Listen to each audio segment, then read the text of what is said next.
You trusted them, not just with your secrets, but with your silence, your vulnerability, your truth. They were there in the late nights and early mornings. They knew your fears, your hopes, your cracks. You called them friend, family, maybe even love. But lately, something doesn't feel right. They still smile, still say the right things, but your gut is unsettled, like a warning bell ringing without permission. You brush it off. You tell yourself you're being paranoid, dramatic. But Carl Jung knew the truth. The unconscious knows first. Before betrayal becomes visible, it whispers in subtle signs, hidden clues that someone you trust is no longer truly with you. And if you're not careful, those whispers become wounds. So today, we'll uncover 8 hidden clues that someone you trust is secretly against you. Because ignorance is not innocence, it's vulnerability. And recognizing the shadow can save you from it. Let's begin. They never outright oppose you. Instead, they delay you. A small comment here, a forgotten favor there. They didn't mean to miss your event. They were just tired, busy. Something came up, but it always comes up when it matters to you. They say, "I'm proud of you," but their voice lacks weight. They show up with a smile, but their presence feels thin, like a person playing the role of support, not offering the real thing. This is the first clue. They support you, but only halfway. Not enough to lift you, just enough to stay close. Carl Jung called this passive opposition, when resentment hides beneath politeness and envy wears a mask of concern. They fear your growth because it highlights their stagnation, and so they keep you small, not by attacking you, but by softly doubting you. You'll hear it in phrases like, "Are you sure this is the right move? I just don't want you to get hurt. Maybe don't aim too high." It sounds like care, but it feels like control. And over time, you stop dreaming out loud. You shrink, you hesitate.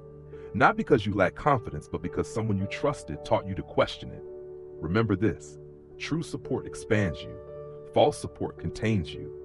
When their presence dims your light instead of fueling it, it's not loyalty, it's quiet sabotage.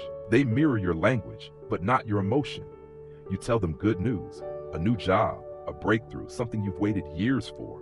They nod, they smile. They even say, "That's amazing." But something's missing. Their eyes don't light up.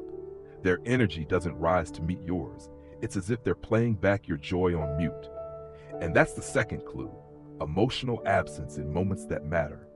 Carl Jung believed that the unconscious speaks when the conscious pretends. You can lie with your words, but your body, your tone, your soul, they all tell the truth.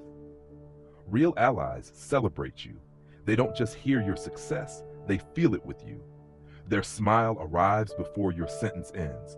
Their pride shows without needing permission. But when someone secretly resents you, they can't access that emotion. So they fake it. And you feel the glitch. You tell them your joy, and they change the subject.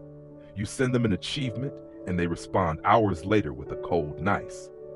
They used to cheer for your small wins. Now they can't even stand your glow, because your light, once welcome, now threatens their shadow. When someone you trust stops feeling with you, it means their heart has quietly left the room. Don't ignore the silence hiding behind their smile. It's louder than you think. They compete when no one's keeping score. This is the fourth clue. You share something simple, a compliment someone gave you, a goal you're working on, a moment you're proud of, and suddenly they respond with one of their own. "I just got promoted too." "Oh yeah? I've been doing that for years." "Funny, I was just about to start that myself." It's subtle, but it happens often. Your moment becomes their mirror. They can't let you shine, not without trying to match you, or quietly outdo you. And Carl Jung warned us, when people project their unowned qualities onto others, they turn admiration into comparison, and comparison into rivalry. But here's the truth. You didn't enter a race. You weren't trying to win. You were just trying to share. Still, they turn your joy into a silent contest. And you feel it. The shift in tone, the forced smile, the lingering pause before their praise. It's not about celebrating with you. It's about staying one step above you. Because your growth activates their insecurity. Your peace threatens their chaos. Your light exposes the dimness they've learned to accept.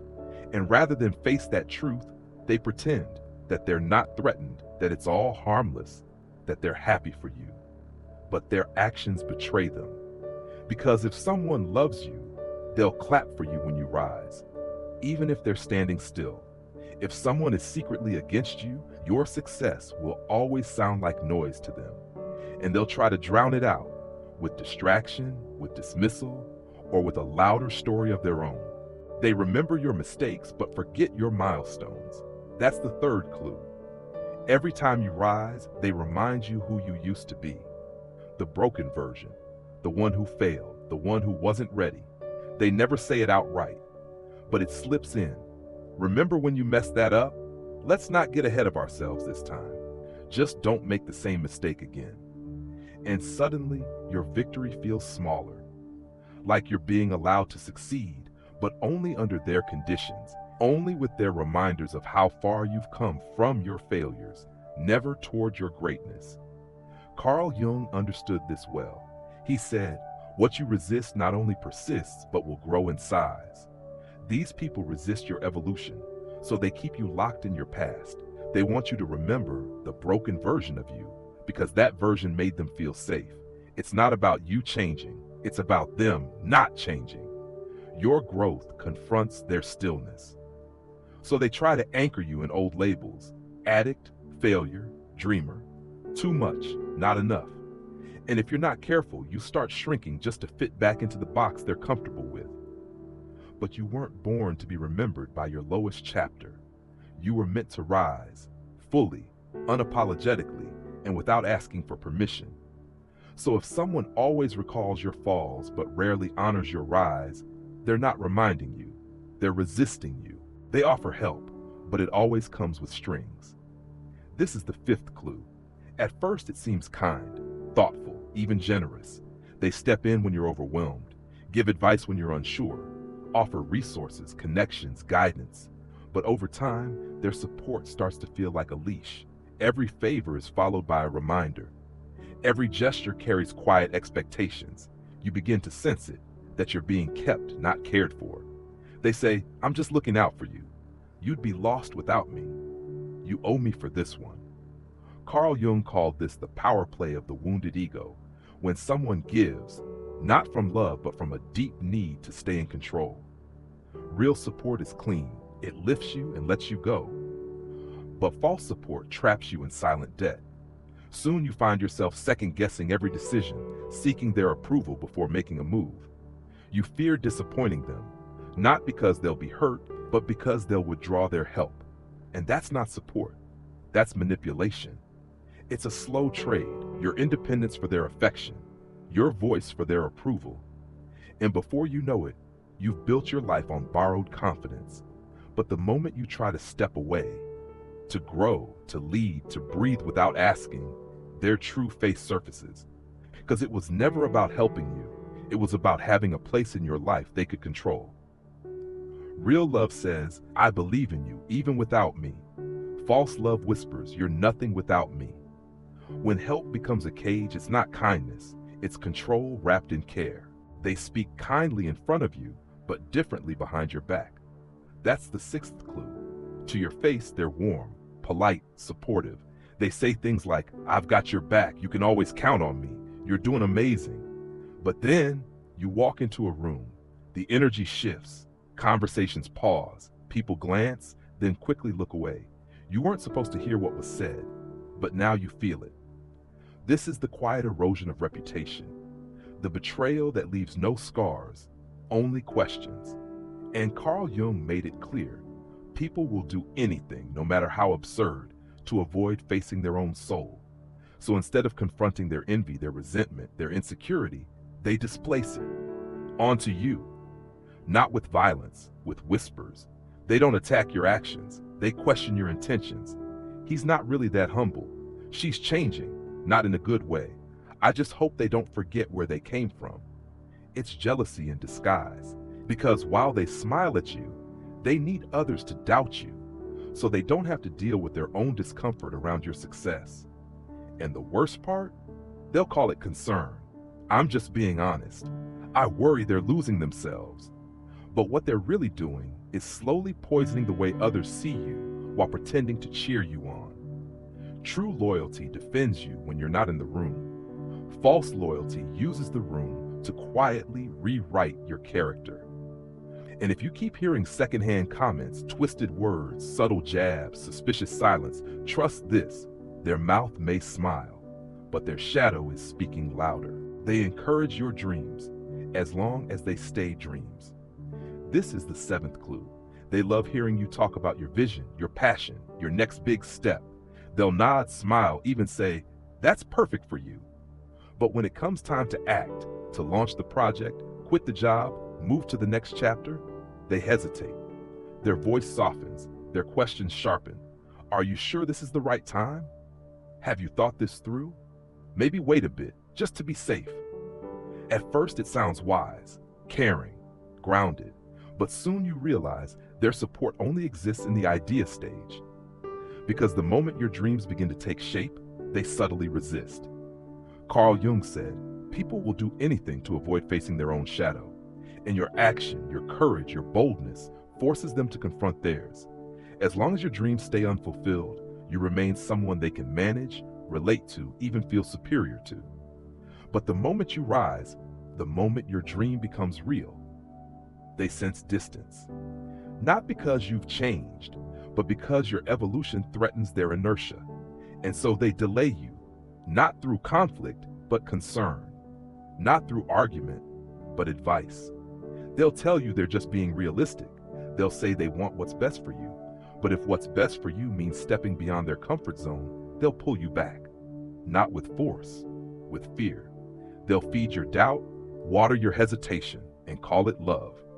But real love doesn't dim your fire to keep you close. It fans the flame and walks with you into the unknown. If someone only supports your dreams when they're far away, but pulls away when they get too close to becoming real, you're not being guided, you're being kept. They never attack, but you always feel drained after being with them. This is the eighth and final clue. They don't insult you. They don't raise their voice. They don't argue, criticize, or blame. In fact, on the surface, everything seems fine. They're calm. They listen. They smile. But after spending time with them, you feel heavy, confused, smaller somehow. Your energy dips, your clarity fades. And that's not coincidence, it's resonance. Carl Jung said, the meeting of two personalities is like the contact of two chemical substances.